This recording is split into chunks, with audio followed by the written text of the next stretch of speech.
In the glamorous world of fashion, some icons have left an indelible mark on the industry, becoming timeless symbols of elegance and style. One such name that instantly comes to mind is Coco Chanel. But behind the glitz and glamour lies a disturbing truth. Is it true that amidst her success, Coco Chanel, a renowned fashion designer, influential trendsetter, and owner of a billion-dollar brand, was also involved as a Nazi spy? Well, let's start by getting into the beginnings of Chanel's life. Early life. On August 19, 1883, a girl named Gabrielle Chanel was born in the quaint town of Saumur, France. Adopting the name Coco, she revolutionized fashion as we know it today. But how did she get there? At the tender age of 12, she and her sisters found themselves in a peculiar situation. Abandoned by their father and orphaned by the loss of their mother, they were left with no parents to guide them. Their destination? An orphanage nestled within the walls of a convent. Amidst the black and white habits of the nuns, Coco's nimble fingers learned the art of sewing. Like threads weaving a tapestry, she was inspired by the contrasting colors that adorned the nuns. These black and white hues would later become Chanel's iconic signature, symbolizing elegance and simplicity in the fashion world. In 1910, Coco Chanel's hat boutique marked the start of her iconic fashion journey. From Chanel No. 5 to revolutionary jewelry collections, she reshaped the industry with sportswear for women and timeless creations.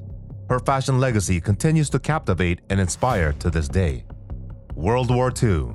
But in the shadows of Coco Chanel's fashion empire lies a haunting tale of collaboration and controversy.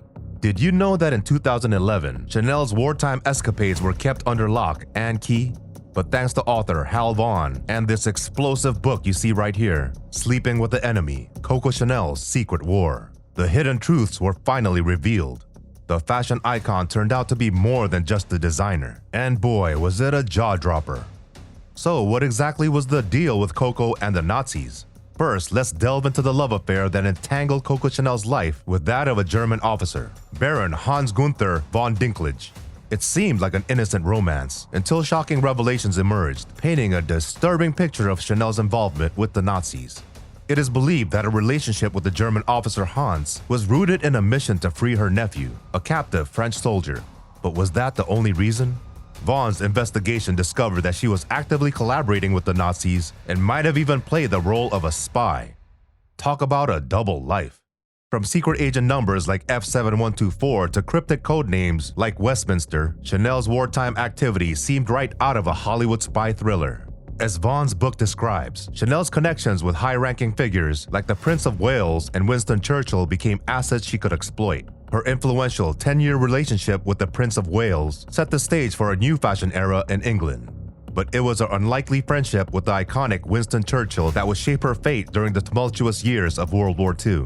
After igniting a fashion revolution in England, Chanel returned to her beloved Paris in the mid-1930s. As the Germans occupied Paris in 1940, Chanel sought refuge in the small village of Corbet along with her nephew's family.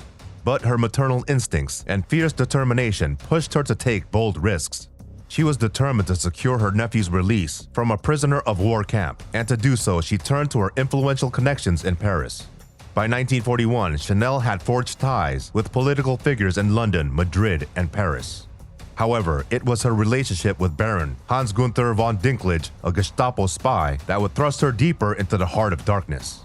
Through Dinklage, Chanel became involved with powerful Nazis and shockingly even met Adolf Hitler himself. The Nazis, aware of Chanel's concern for her nephew, saw an opportunity.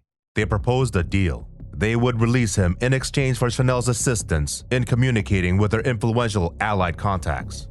Desperate to save her family, Chanel accepted the Faustian bargain and embarked on a risky mission to Madrid, accompanied by Baron Louis de Vaufrelande. What happened in Madrid remains shrouded in mystery, as no documentation has ever surfaced. But one thing is clear, Chanel succeeded in her mission, for upon her return to Paris, she discovered that her nephew had been released, honoring the agreement with the Germans. Now, what are your thoughts on the enduring legacy of Coco Chanel and the controversy surrounding her Nazi ties? Leave a comment.